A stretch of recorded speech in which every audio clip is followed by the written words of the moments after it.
All right. Good evening, everybody. Thank you for joining us, as always, on our monthly market talk. We are here to talk about updates in the Denver housing market. So my name's Rachel. I'm here with the Prevail Group, and we sell houses to save dogs. I'd like to introduce Amy and Kevin, owners of the Prevail Group, to start us off this evening. Amy? Thanks, Rachel. Hi, I'm Amy. I am the lead buyer's agent for the Prevail Group. Rachel's correct. We do sell houses to save dogs. And what that means is that we work with a lot of rescues and a lot of different dog organizations.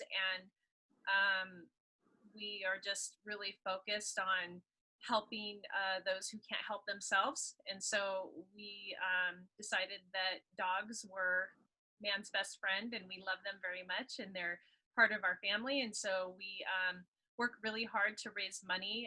One of our nonprofits is Back the Blue Canine Force, which we are running a big cruise this weekend for and raising money for.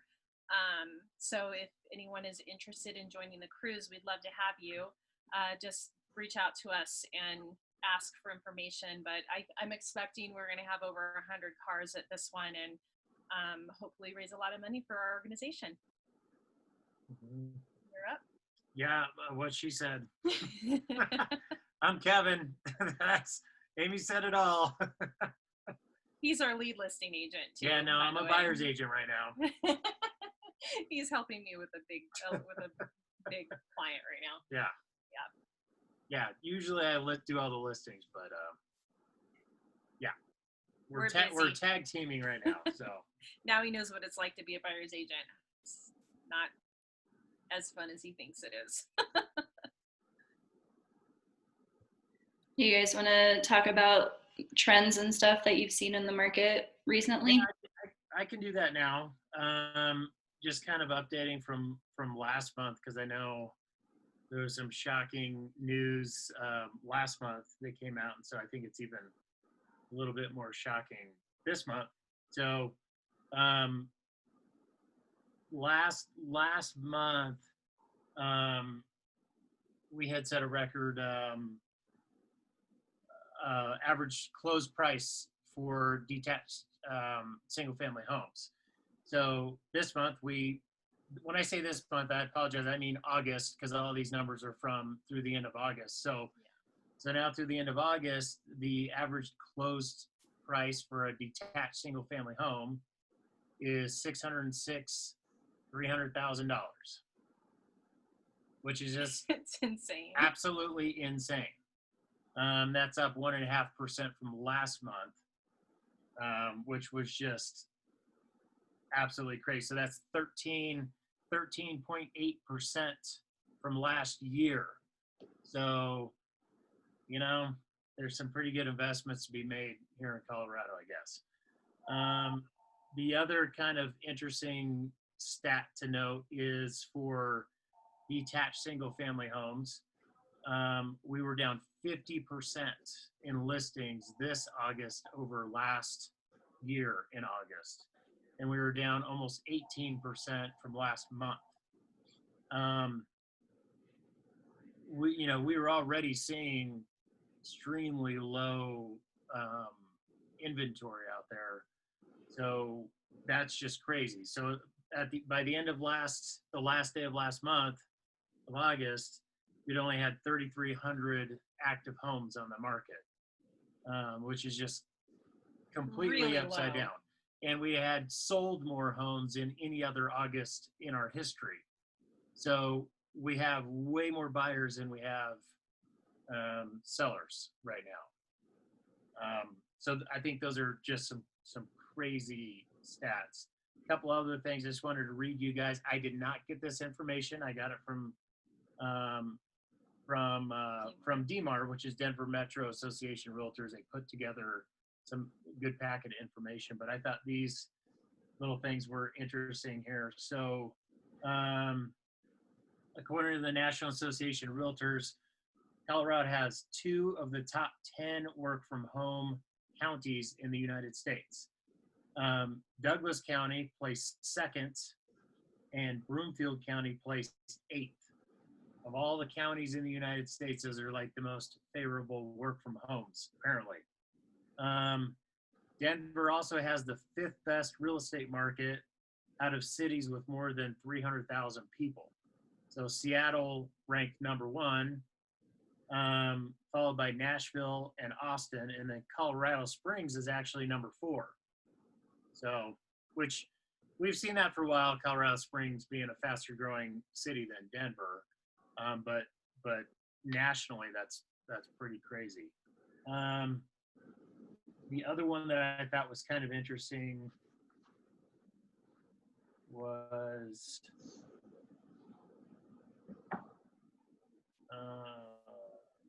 shoot, sorry guys, I lost it. I had another really fun one. So what I'm seeing, because we've been out actively looking and making offers,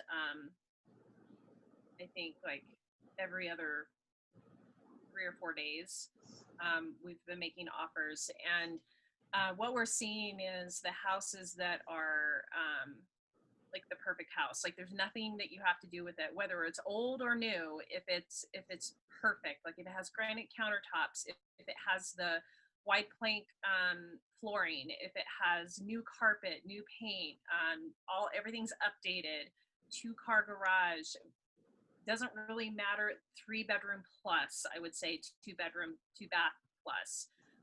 If it's the perfect house, there are absolutely there's multiple offers. You're seeing competition. It is going above asking. A couple of them were $15,000-$20,000 over asking, and you have to be able to know how to compete in a market like this. There's little things in the offer that you can do to make it a little bit more appealing, because what's going to happen is eventually you're going to have 10 offers, and mind you, just 2 days ago there were 27 offers on a house that we made an offer on. 27 offers. And the only way for you to stand out and be competitive is, 1, your price, 2, what you say in your offer. Okay, so there's different ways, like you can pay for the closing costs, you can give some concession to the seller, like you can pay money towards their closing costs. There's a thing called an appraisal clause, which personally I'm not a big fan of, and Kevin isn't, because he's a listing agent. He does not like appraisal clauses. But what that means is that you can offer over asking. I don't like escalation clauses. That's what I mean. What did I say? You said appraisal I'm clauses. sorry. I meant, well, you can do appraisal clauses too, but I mean escalation clauses. And what that means is that, say the house is $350,000 and you offer $360,000, but then you also are willing to go up to $370,000, but you'll only offer $1,000 over the next offer up to $370,000. So you offer $360,000, another person comes in at $365,000, you offer automatically another $1,000 over, you get it. It just automatically does it. It's called an escalation. No, but if you don't have the cash on hand to pay the cash and take it out of pocket, then you can't compete with that, because that's how they do it. You basically, what you're saying is, I'll pay anything over what it appraises cash. So that is what we're seeing. And the cash offers are not winning. We have been offering a cash offer multiple times in the last couple weeks. And yes, we have some under contract, but there's others that are not. It's not happening. They're like, I don't want an investor buying my house. I want a family to live here. We love it. We've been, we've put a lot of time into this, and money and love, and we don't want an investor buying it. So there's that out there too, which is kind of crazy. Yeah, when inventory is this low, sellers can be kind of picky on what they're accepting. So can agents, and I think a lot of us agents who've been doing this a while kind of have we remember back in the day when it was full of investors making a ton of cash offers on multiple properties everywhere. And then they just start backing out of the contracts over inspection items. And really what they're doing is just choosing the ones that they want. So they were securing a whole bunch of houses, and then they would just start whittling them away until they got down to the few that they wanted. So a lot of us remember that happening. And I remember, there was a year 2016, 15, 16, 17, where cash offers were falling through left and right. And that's why that's what they're doing. To Amy's point real quick about escalation clauses, the reason why we don't like those on the listing side is because people aren't really putting their best foot forward in their offer in the first place. They're saying, here's what we really want to pay, but to get you under contract, we'll go up this far. 9 times out of 10, what happens is, one, they won't appraise, and two, they start trying to cut you down through the inspection. So that's why we don't like those on the listing side. Back before I lost my train of thought, my other fun stat was, so our record high inventory for the month of August was in 2006. We had 31,664 homes on the market. Yeah, that was crazy. I think we remember 2006, 7. We were flipping houses in 2008, so we remember all that inventory. The hard part was you couldn't sell them. And then our previous low was in 2016, which is the market I was just talking about, which was crazy. And that was with 7,327 homes on the market in August. And so, we're under 4. So we're 51% less right now than we were at our lowest ever. So it's crazy market, folks. Yeah, so see what happens. So it's very competitive for buyers, and it's awesome for sellers. They're making a lot of money right now. Yeah, for sure, especially if you have a nice one. So if you're getting your house ready, make sure you get your house ready to sell. And you want people fighting over it, unfortunately, because you are going to get the most amount of money, but you just need to make sure that you pick the right buyer. So. It just has to appraise. Yep. That's the moral of the story. So that's it for us. Thank you guys. Yeah. You've been busy. Yeah. Julie, how's everything going in your world? Hi guys, it's so good to be here and to see everyone again, even though it's a small group. That's great. Yeah, we've wow, it is crazy. Terry and I were talking before this all started, and I'm watching the US Open, and the tennis players were talking about what a crazy time it's been and how they're feeling about it.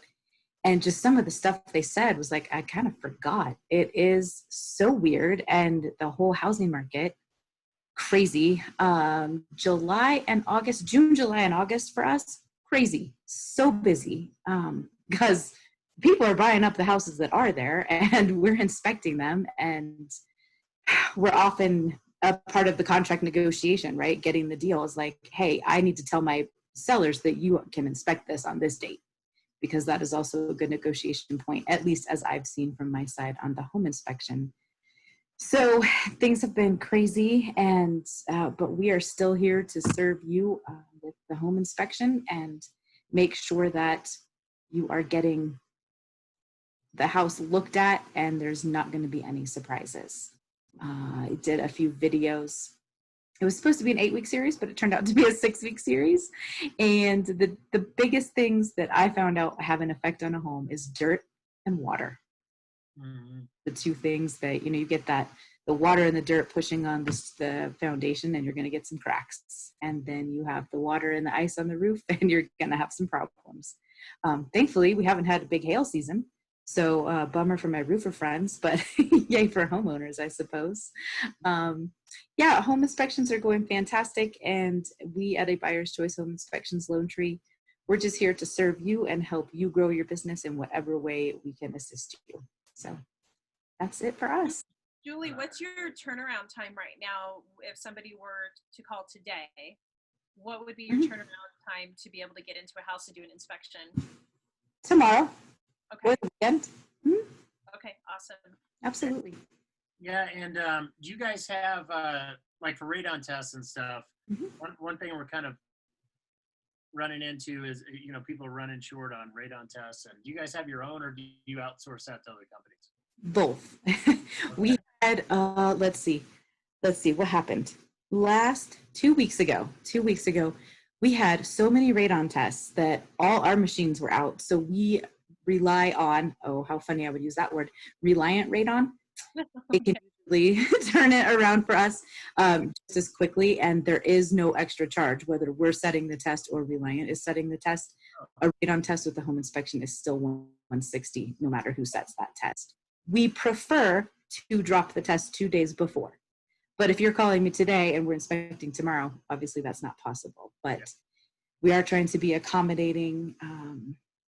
We have an online scheduler for specifically for real estate agents. It's like your own personal button that you can put on your phone. You have to get the link from me. And I had a couple of those come in, and then an email that followed right away saying the inspection's on Saturday, but can you please drop the rate on Thursday so that can be done because our deadline is Sunday or something. It's like, yeah, I will always do my best to make sure we can serve you in that way.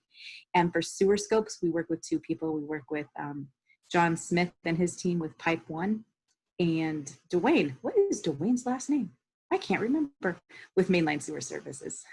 So, and his team. So that's who we scheduled to do that. And we try to make it all happen at or about the same time as we are there doing the inspection. Right. Perfect. Okay, Perfect. Good to know. Thank you, Julie. Thanks. Yeah, of course. Thank you. You mentioned ice. Did you guys know it's going to snow on Tuesday? Yeah, I saw that. Low of 30. Lots of frozen stuff. Can't believe it. This makes me angry. Yeah. It makes me angry. My son has a golf tournament on Tuesday. We have one on the 25th. 25th. Yeah. Right? Yeah. It better not be. I'm Snowing. not okay. No snow. No snow. Okay, Okay. cool. Thanks, Julie. Thank you. Yeah, thank you, Julie. And for everyone watching online, Julie did send over her fall maintenance sheet. If anyone wants access to that, please let us know in the comments or send us a message and we will get that emailed over to you. Melissa, how are you doing? Did we lose Melissa? I think we lost Melissa. Terry, what are you seeing in roll-off dumpsters? So I told you guys last month, supply chain was an issue. It's still an issue. So I think we're going to see this. Manufacturing is probably going to take about 6 weeks, 4 to 6 weeks to catch up. So when we started Market Talk in April or whatever it was, I told you guys I could see the writing on the wall, and now it's here. So it's if they can't build, they don't produce trash. So it's been pretty quiet around here for about the last 2.5 weeks-ish, somewhere in there. But we'll weather the storm. You know, it's not a huge deal. I was telling Julie before we started that more than likely what we will see, which has never happened to us, is that we'll have a busy winter. So November, December, January, when it's normally starts to quiet down, I have a feeling we'll be ramping back up. So, but for now, I'm just hanging out until everybody gets their lumber and roofing materials and all the other things they need. So, and then it will get crazy busy and my phone will not stop ringing, and that's okay too. So, but that's what I'm seeing on my side. Yeah, Terry, I was thinking about you when I saw this because you've been preaching about the lumber shortages for a while now. Mm-hmm. And this one here, this is interesting. It says since April 17th to the end of August, the average price single-family home to build is an average of $16,148 more than it was just in April, and that's due to the lumber costs. Yep, lumber has went up 20% in the last 3 months. Just lumber. Steel, I don't know where that's at right now, but yeah, lumber cost 20% in 3 months. So our, you know, I'm forced to assume my contractors are rebidding some things that they bid prior. You know, and that's just how it is, and we're all going to see that pinch. Whether we remodel or we build a new home or whatever it is, anything that's going to use construction material, you're at least going to see a 20% increase. I'm almost thinking maybe even by the end of the year, we might see even a 30%. So on all supplies. So it just is what it is. Right. Right. It's Yep. interesting how what is our typical seasonal highs and lows have kind of reversed. Yes. It's really weird. Yeah. Yep. Yep. Yeah, No. there's no predictions here. Mm-mm. Yeah. No, none at all. So, I mean, the only thing I predicted was supply chain, and I was right. The rest of it, forget about it. Yeah, it's crazy. Yeah. No. So, is Melissa back? Is she still there? I am here. Awesome. Sorry about that. My name is Melissa Spiker, and I am the owner of 5280 Real Estate Staging. And I have been actually kind of quiet, which I'm assuming it's because there aren't a whole lot of houses that are going on the market. And a lot of people, when the market is this hot, I'm assuming that they're assuming that staging won't help or increase it. What I have found, though, that the houses that I have been staging, probably just like all the other houses, they have multiple offers on them right away. So I'd like to think that the staging is creating, you know, a bidding war. Although I almost feel guilty about that when, you know, the average cost is so high, you know, that it's impossible for the average person to afford one any longer. So, but staging definitely works, and we recently acquired a bunch of new inventory, which I'm excited about to get out to some of the new properties. And I have been using my time very wisely and catching up on all of the behind the scenes and computer work that I've been putting off all year because it was so crazy at the beginning of the year, even through COVID, that it just kind of all started to pile up, and I kind of actually am feeling like I've got it handled now, which is insane. But that's just in time for it to start picking up in September, which it's starting to already. A lot of consultations, and the consultations are just tweaking a bunch of little minute things that people that might help them, you know, just get that ultimate price for their house. But a lot of people are already on board with obtaining a consultation before they list, and knowing how important it is to drive the buyers from the online listing to their house by creating the environment that is necessary. So I'm looking forward to the fall. I think it's going to be busy, and now that I've gotten all my ducks in a row, I'm thinking, all right, bring it on, because I'm ready to go. So looking forward to it. Yeah. Oh, yeah. Thanks, Melissa, for that. Appreciate it. You know, it's a real shame when you see people that aren't staging houses. You know, the one thing that comes from, well, we had really good mentors in real estate, so we were very fortunate there, but we're also just these kind of people. We try and do the same thing, same level of service across the board, no matter who it is or what time of year it is, right? And I think you're seeing a lot of that right now, because, you know, we'll be looking through the MLS and see a lot of photos, and people aren't staging houses. They're taking crappy photos because there's no inventory and they know that their house is going to sell.